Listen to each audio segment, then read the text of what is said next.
Welcome to the session. We know about the vertebral artery formation as well as the courses. Let's see. In this session, we know the courses.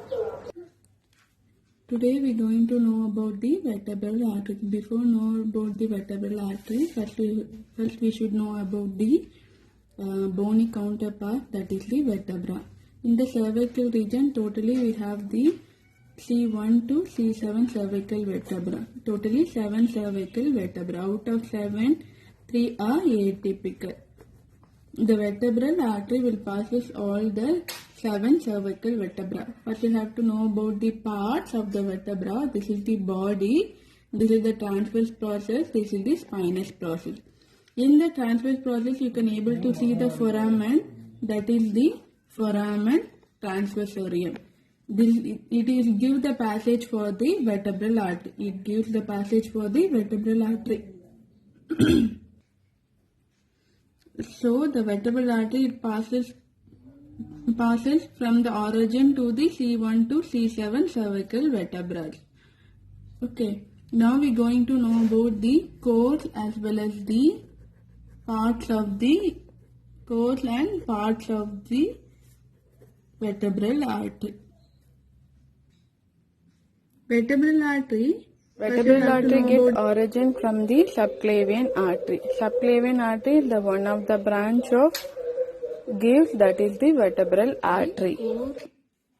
Of the vertebral artery. First we have to know the origin of the vertebral artery. Vertebral artery get origin from the subclavian artery. It is the first branch of the subclavian artery. Subclavian artery is a branch of arch of aorta. It's a branch of arch of aorta. The vertebral artery once get origin, it passes through the, already I told, it will be passes via the foramen transversorium, which is present in the transverse process of the cervical vertebra. The vertebral artery consists of 4 parts. The first part from the origin to the C6 vertebra. The second part from the C6 to the C1 vertebra. Third part lies in the suboccipital triangle. The fourth part, it enter into the cranial cavity via the foramen, that is the biggest foramen, foramen magnum. The fourth part fuses with the opposite sides of the vertebral artery, that will form the basilar artery. Here you can able to visualize basilar artery. The opposite sides of the vertebral artery fuse together the right and left to form the basilar artery. Okay, this is the course of the vertebral artery.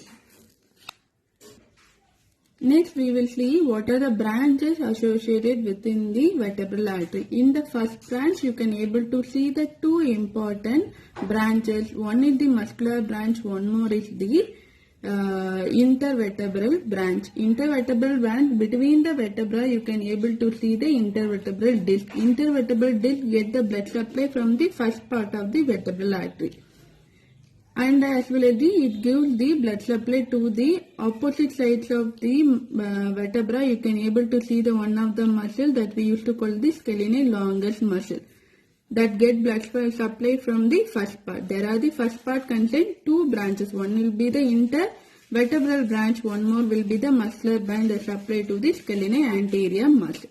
Okay, the second and third part have no branches. The fourth part is the cranial part, consists of 4 to 5 branches.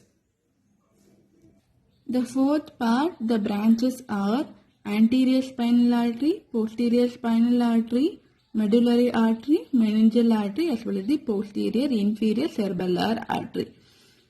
Okay, now see the first branch.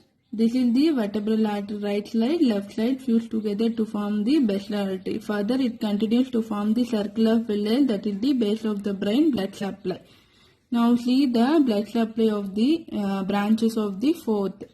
The first one, that is the anterior spinal artery. Like basilar artery, this is also the inverted V-shaped formation that will form the anterior spinal artery.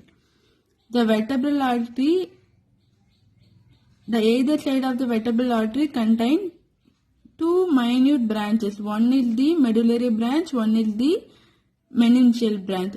The next branch will be the posterior spinal artery. You have to remember the anterior spinal artery is the straight opposite to the basilar artery.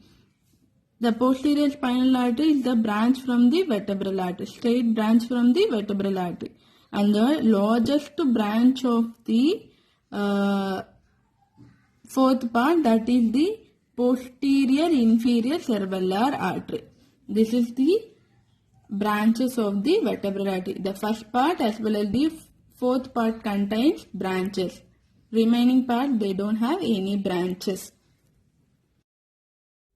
Quick recap of the parts as well as the branches of vertebral artery. Okay, next section we will see the relations and then clinical we will see next. Thank you.